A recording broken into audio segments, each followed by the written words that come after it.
From an Eclectic Mix, edited by Lindsay Fairgrieve, this is Christmas Chicken by Jenifer Granger. Christmas Chicken. The express for Bamberg pulls out of Paris Gare de l'Est. My suitcase is on the rack above me, packed with presents. Chocolates for the Kreislaufers and a gift for Gerhard. I am wearing black and red, the colors of his handball team. My perfume is Y, Gerhard's initial in Greek, gamma, in French, Y. I check the address on his invitation, Königsbachweg 1B, and my smiles bouncing off the sober middle-aged couple opposite, off the man's canard libération, turn my beams to the pre-dawn. 7 hours to go.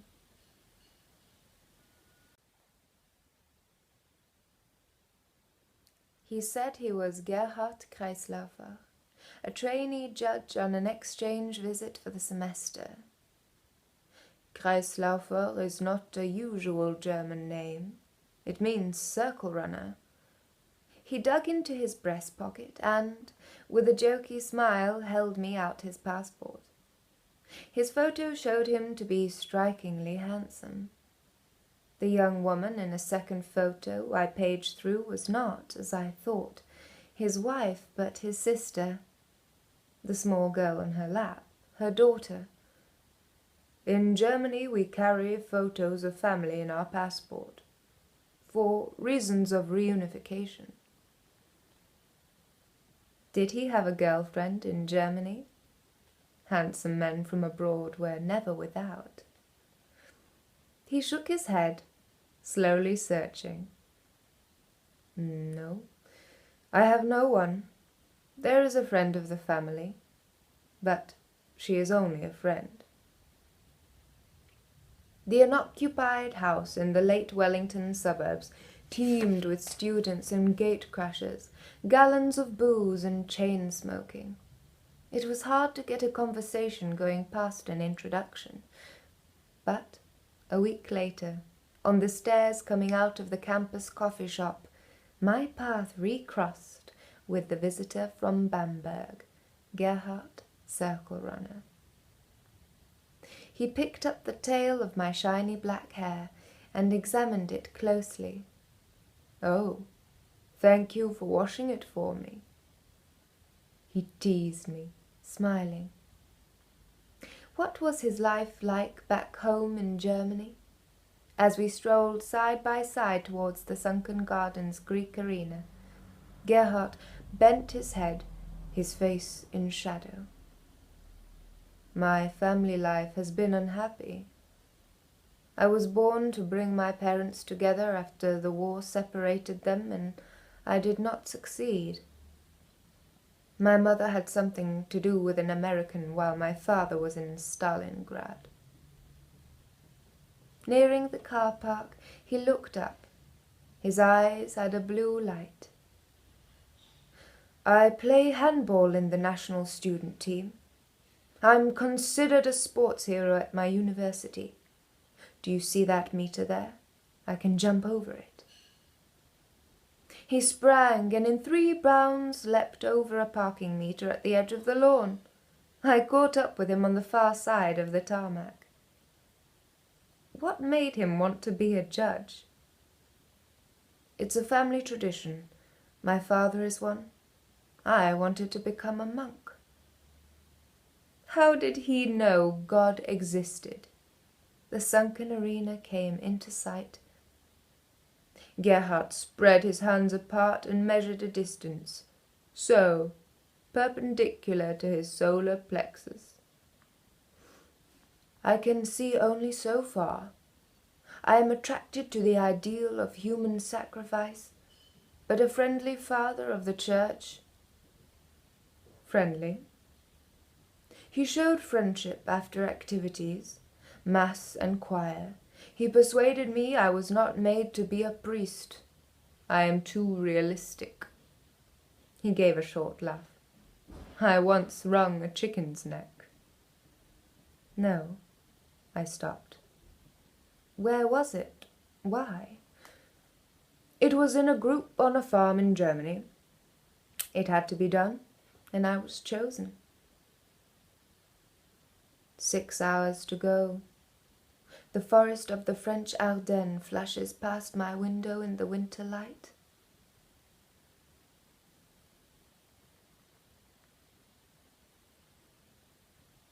Ich liebe dich, he said, the first time we kissed, taking my breast in his large hand.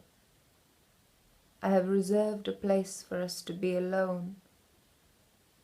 Not the tiny table and bottle of Boulanger in that waterside restaurant between acts, but the same unoccupied house, its windows shuttered, as on the night we met. Did he have any experience with girls? Gerhard unzidded the divan, a worn-out bed, the cushion squashed and damp from previous occupants. Just one, in Germany, a chambermaid. A stupid girl was hanging around the hotel bedrooms where my sporting team was staying. She was a tank. He shrugged. A tank? Like filling the car up? Maybe we haven't known each other for long enough. Maybe not. He narrowed his eyes, leaning back with his arms crossed. Still, we decided to go on seeing each other. It was springtime in New Zealand, and the day a gift of the sunshine since morning. Round the back of the house after dropping him off, a door in a corridor of my mind, a shadow door where before there was nothing, opened onto radiance. A photo of us sitting under a willow in spectacular weather shows Gerhard, too, is flushed and smiling his understanding, slightly fanged smile, his eyes halcyon blue. My father stood behind his desk. The study books he had imported for me from France had arrived in his office. The walls were hung with my photos. At 8, Little Red in her riding hood. At 12, ballet wings, on stork legs, poised in second position. At 16, the prize for French. He shook hands with Gerhard through the doorway. His own family had originated from Germany, from the Stettels, emigrating under Tsarist rule in the early years of the century before the First World War. In private, his heart was set on the Alliance Francaise prize to crown my final year, and not a suitor. Don't expect too much from him in the future. He's never given you a present.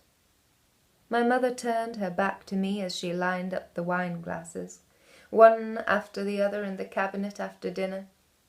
A poulet chasseur, to which she had invited Gerhard. I had borrowed her Minnie, driven him around daily all through the semester, to university, suburban parties, auditorium concerts, local art exhibitions, the shops downtown, to the beach, the oceanside cafeteria, the countryside in the hills. Gerhard had noticed. They like Germans here. But he's only a poor student, I said to my mother. He could at least have stolen you a rose. Outside, the gardens between Wellington and the sea were full of roses in the sun. The afternoon before his departure, we went to the bay.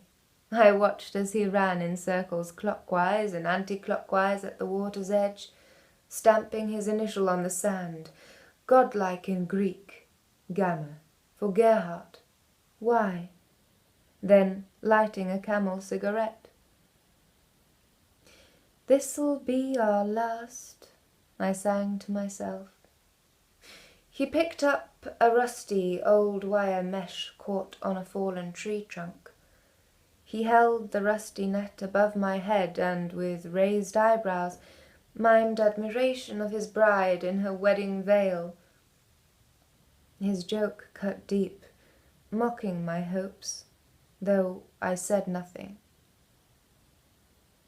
He looked on the shore and found a stone. "See how far I can throw it."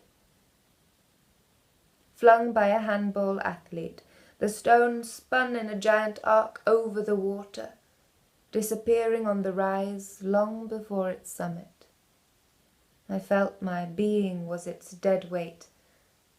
I continued to listen for the echo from the splash into the water, but heard nothing. 5 more hours still. Twigs, frosty flares pass my window.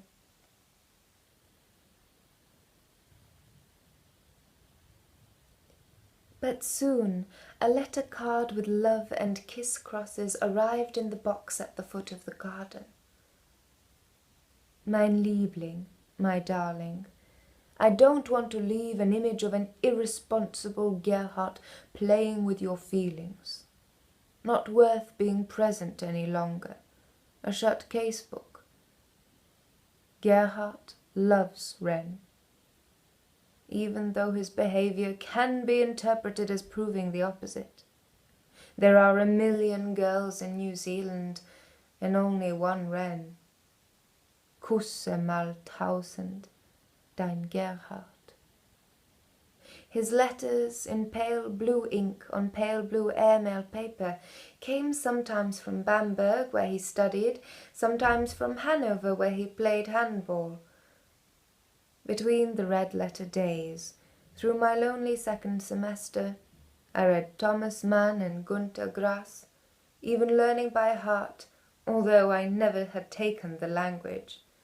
Wiederfinden, Reunion, one of Goethe's passionate West-East love poems, enticingly called Divan, I noted for Gerhard's amusement.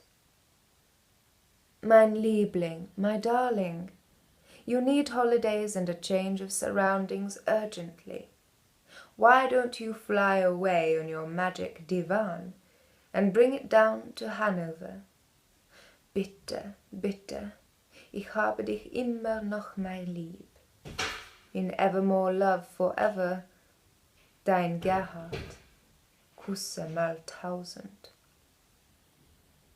He slipped in a faded snapshot of himself at an earlier age. On the wall, the same Picasso print of a pony-tailed girl as the one I had pinned up in my bedroom. On the back, he had written, "To his ach so ferne Wren, die über alles liebt." To his oh so far away Wren, whom he loves above all things. 4 more hours. In my mind's eye, I can still clearly see the distant sheen of bay.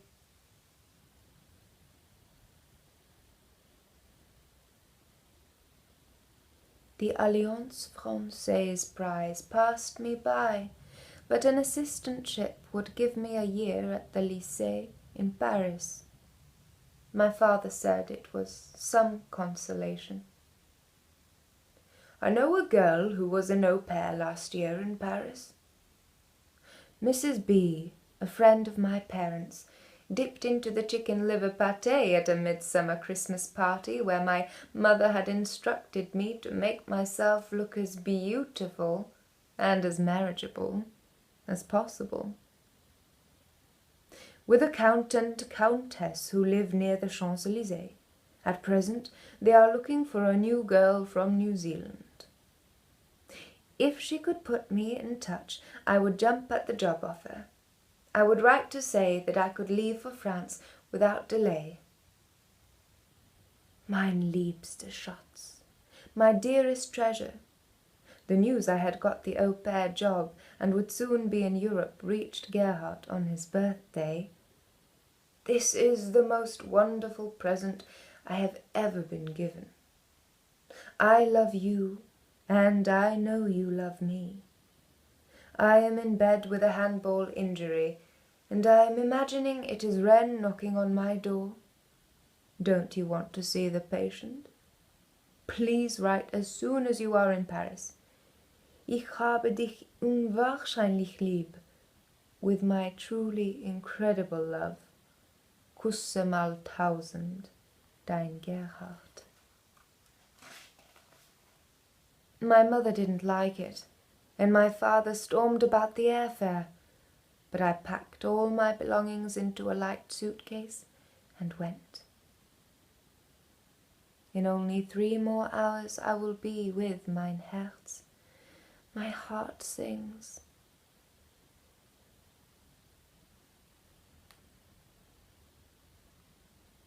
The Countess de Rourke had failed at mayonnaise, or she would have been a cordon bleu chef. She boasted she ran her entire household on family allowance. The Count had an office job and twice a day returned to eat. Beneath the electric light that kept burning, as an au pair I busied myself setting a white tablecloth complete with wine glasses, and put to the test Madame's inventiveness with purées, crèmes, and mousses on her needy family budget.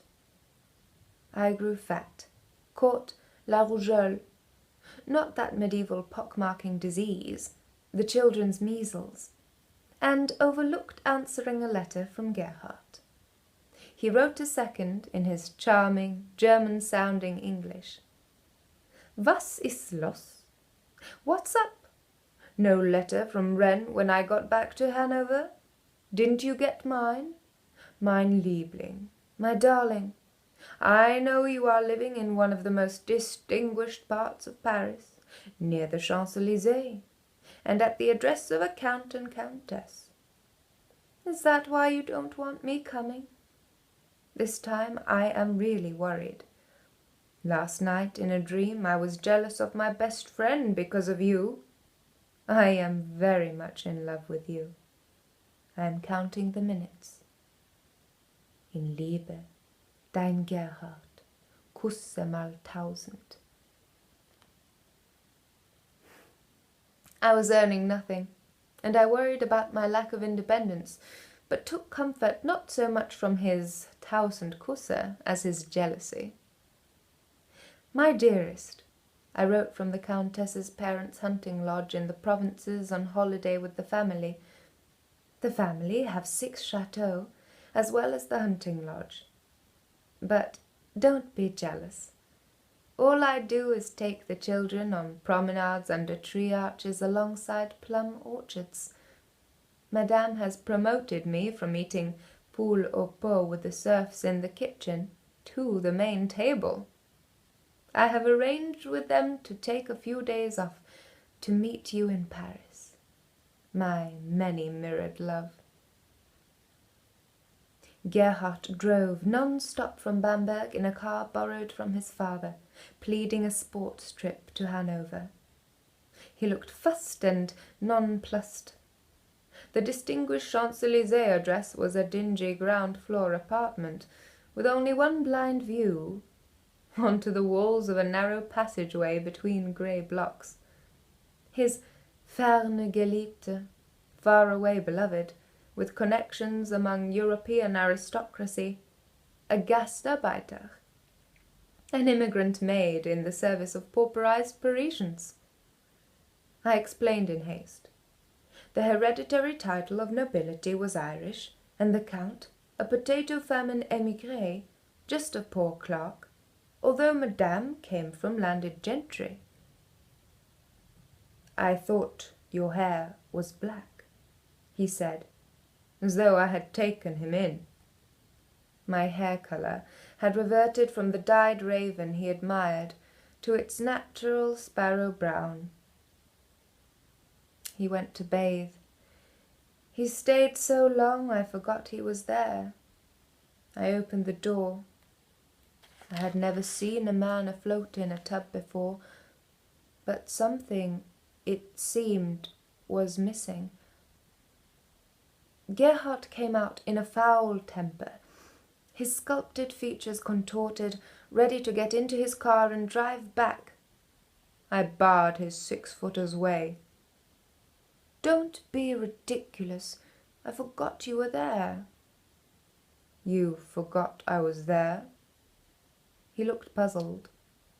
That night we slept in each other's arms in Eden in a large double bed, instead of the Count's rickety army camp bed I normally used.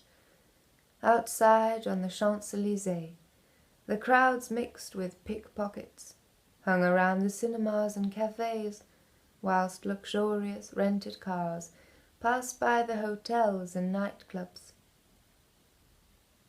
Only 2 more hours, I note, as Pegasus crosses the frontier into Germany.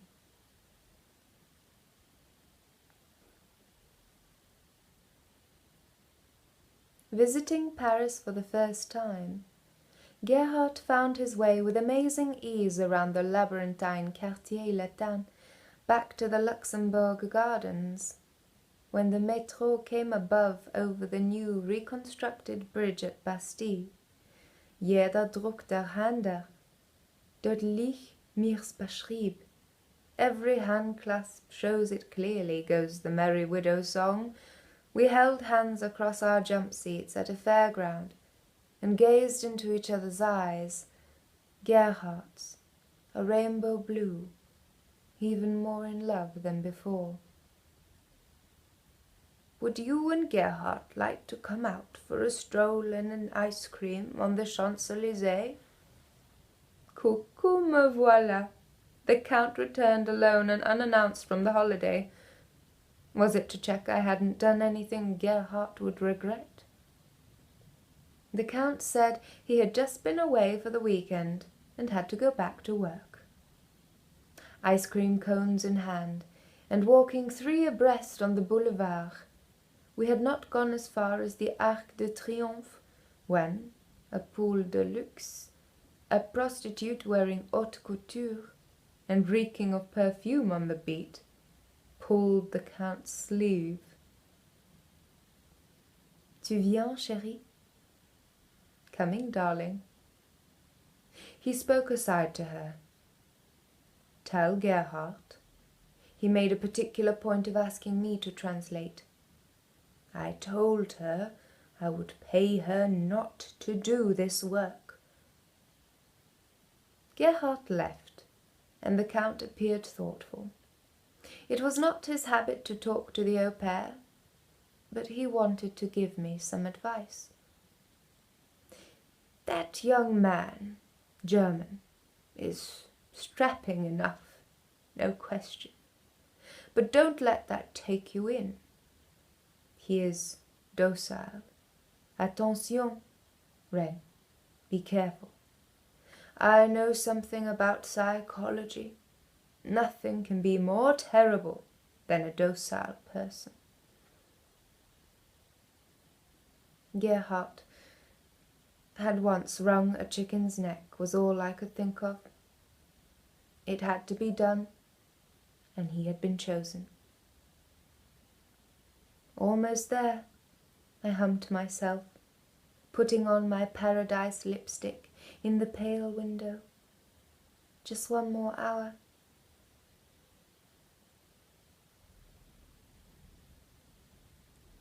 Teaching at the lycée was part-time and casual. The foreign assistant socialized in the next-door café, between lessons, after lessons, and on one occasion for a lesson. Anna Maria was anxious for her art in Chile under Pinochet. Volker from Bonn claimed his family had hidden people in a secret part of their house.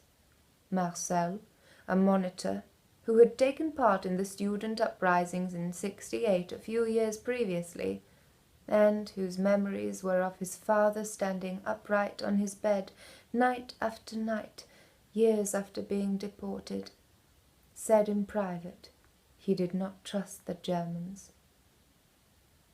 They take themselves to be models. Gentle sounds of rain on roof and ground for hearts that long, oh, the rain's sing-song. In class, my pupils chorused around from Verlaine, from his student room in Hanover. My heart's elect wrote, Meine liebste Schatz, my dearest treasure.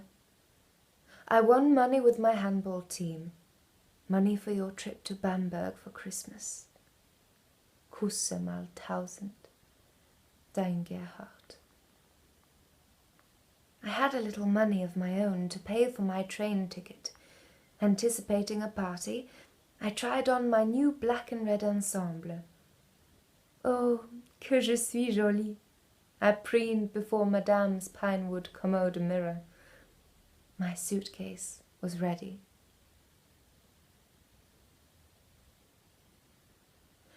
Only yesterday, I learned the train to Bamberg was a holiday express, arriving an hour earlier than foreseen.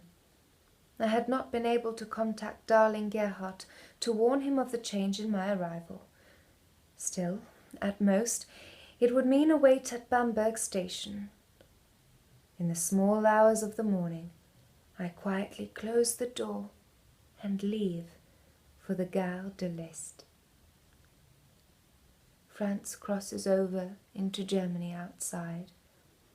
I sit up now and notice how the details of the scenery change.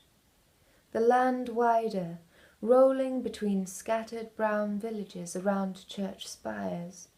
How the hours given to my reveries have sped by with the minutes. Before I realize, a sign on a platform says, Bamberg. The station is deserted. I carry my suitcase to the bench in front of the clock. The minute hand is not moving. An hour is too long to wait.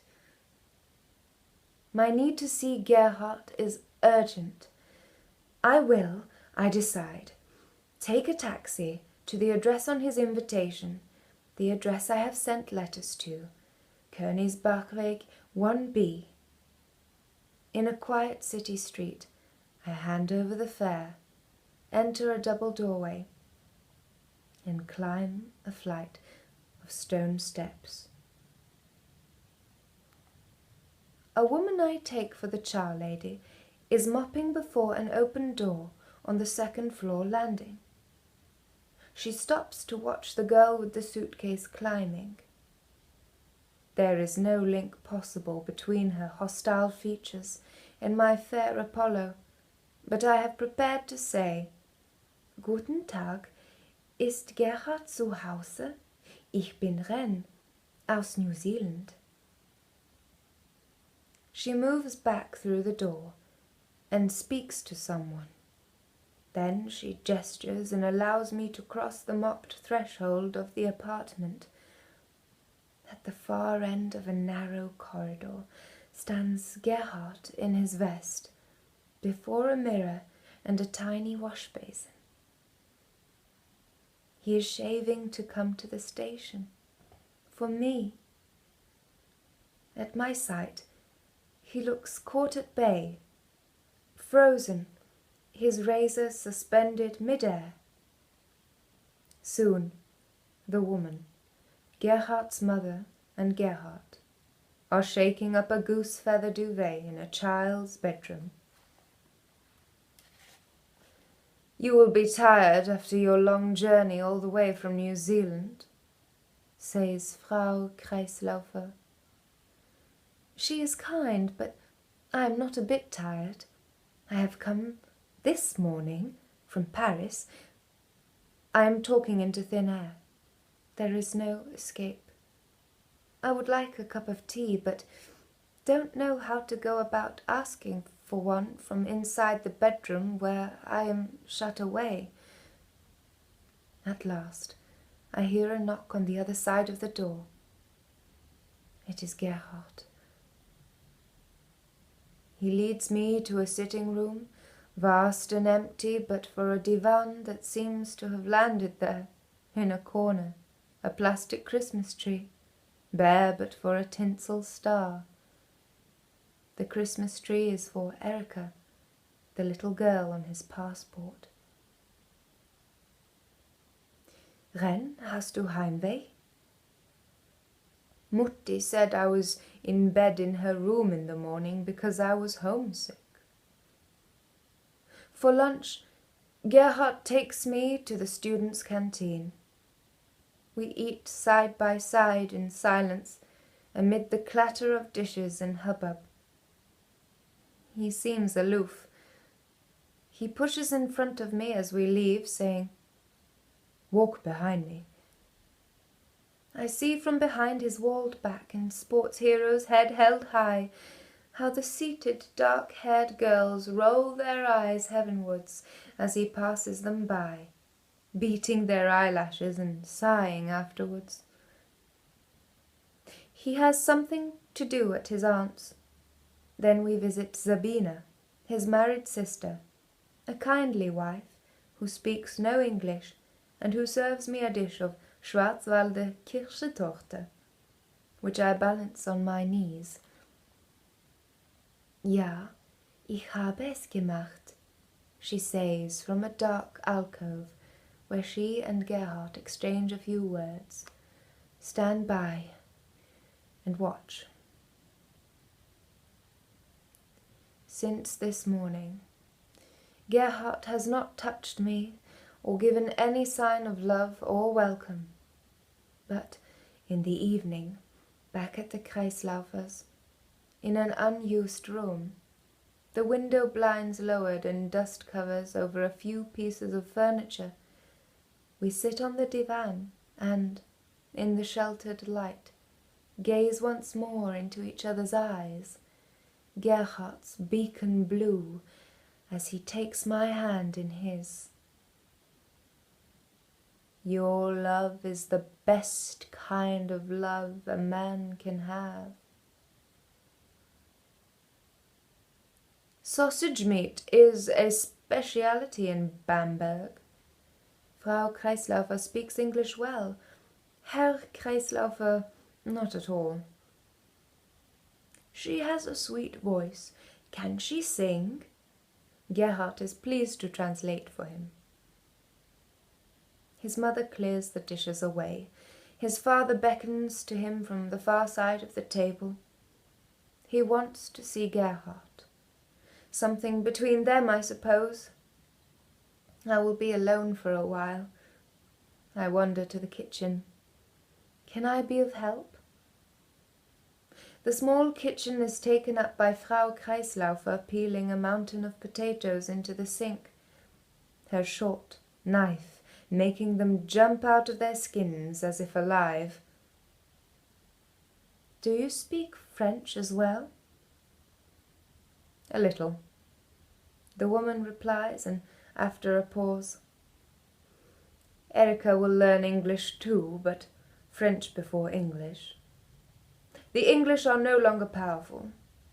What is your name?" "Ren." "Your other name?" "Mince." "What name is this?" Frau Kreislaufer detaches her syllables slowly, with a table-rapping accentuation, almost amused. After a while, "Gerhard already has a girlfriend. She is a friend of the family." "I know. He told me." Gerhard had told me about a friend of the family. It would be Gunilla. "That doesn't matter. I have friends too in Paris. Just friends. We're free to have friends."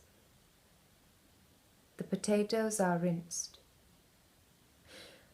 "I have been to the station this afternoon." Frau Kreislaufer weighs her words over her shoulder. "There is a train leaving for Paris tomorrow. We will pay for your ticket to go back to Paris. Gerhard will take you to the station tomorrow.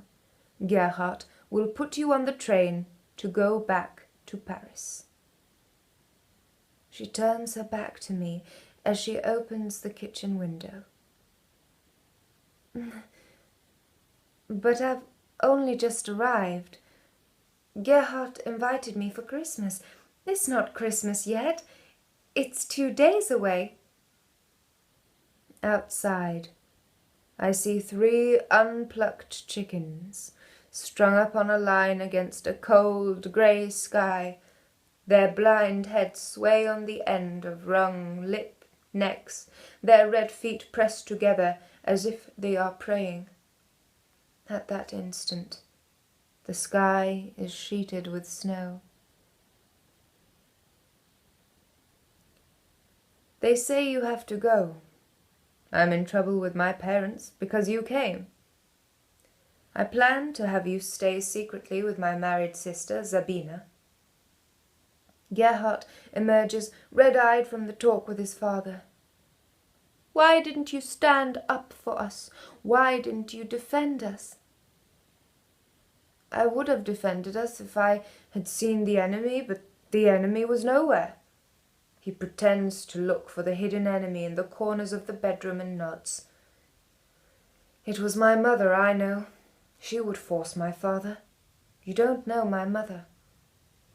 You don't know my family. Sabina is my mother's illegitimate daughter. Erika is Sabina's illegitimate daughter. Erika calls her grandmother Mutti. My mother adopted her as her own child. But what's all that to do with me? You are a girl. Can't I stay with friends of yours? They are not your friends, as far as you know. Is there no room for me here? Not here. We can still write to each other. He has written me love letters. He has brought his Liebling from the opposite side of the world to be with him, a guest on his territory. Now I am in the way. I am being sent packing, unwanted, like a mail-order return. I am choking. His large hands are around my neck. Gerhard stands by, watching, smiling his understanding, fanged smile, his eyes iceberg blue. He shakes his head slowly from side to side in a silent no. My parents are paying for my studies. Afterwards I have military service. I'm not going to wait for you so long. Go back to Wellington. Go back to your family. I hope you will understand me some day. And Gunilla? The skin on my wrist reddens under my fingernails. I'm just sorry I was not honest with you in New Zealand. I have a girlfriend. I'm not your sword. What do you mean, my sword? He does not reply. Gerhard drives me to the station. He hangs around at a distance on the platform as if he does not know me. When the train arrives on time, he puts me into a carriage, lifts my suitcase with my presents, chocolates for the Kreislaufers, and a gift for Gerhard, still unpacked onto a rack above the bunk. The train jerks, catching him by surprise. The train is leaving! The train is leaving! He has to rush to jump from it as it moves.